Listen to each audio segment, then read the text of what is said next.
আসসালামু আলাইকুম। সকাল সকাল চলে এসেছি রান্নাঘরে।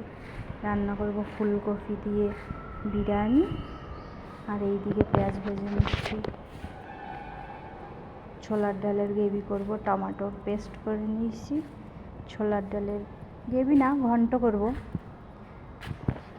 যদি ভালো লাগে অবশ্যই লাইক শেয়ার কমেন্ট করবেন আর ভিডিওটা দেখতে থাকুন। ছোলার ডালের সঙ্গে রুটি হবে। রুটি দুটো আপেল কেটে নেব। আপনারা সকলে ভালো থাকবেন। আল্লাহ হাফেজ। ভিডিওটা অবশ্যই দেখতে থাকুন।